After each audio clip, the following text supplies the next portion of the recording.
SRMPR global ரயில்வேஸின் சென்னையில் இருந்து சீரடிக்கு December மாதம் 25ஆம் தேதி 6 நாட்கள் ஆன்மீக சுற்றுலா. முன்பதிவுக்கு 8008000800. செம்பரப்பாக்கம் ஏரி நீரை தொடர்ந்து கண்காணித்து சென்னையை மிகப்பெரிய ஆபத்திலிருந்து காப்பாற்றியது திமுக அரசு என குறிப்பிட்ட முதலமைச்சர் மு.க.ஸ்டாலின், சென்னையில் வரலாறு காணாத அளவுக்கு மழை பெய்துள்ளது எனவும் ஒரு நாள் முழுவதும் மழை பெய்யும் என எச்சரிக்கை எதுவும் தரப்படவில்லை எனவும் தெரிவித்துள்ளார்.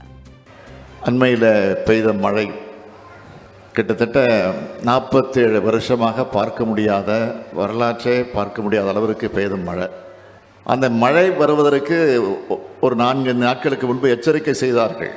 ஆனால் எச்சரிக்கை செய்தவர்கள் கூட இவ்வளவு பெரிய மழை வரும் என்று எச்சரிக்கை செய்யல. வரலாறே பார்க்க முடியாத அளவுக்கு மழை பெஞ்ச இந்த சூழ்நிலையில் செம்பரம்பாக்கம் ஏரியை நிரம்ப விட முடியாமல் கொஞ்சம் கொஞ்சமாக திறந்து விட்டு சென்னை சந்திக்க வேண்டிய ஒரு பெரும் வெள்ளத்திலிருந்து மீட்ட அரசுதான் நம்முடைய திராவிட மாடல் அரசு என்பதை நீங்கள் மறந்திருக்கிறார்.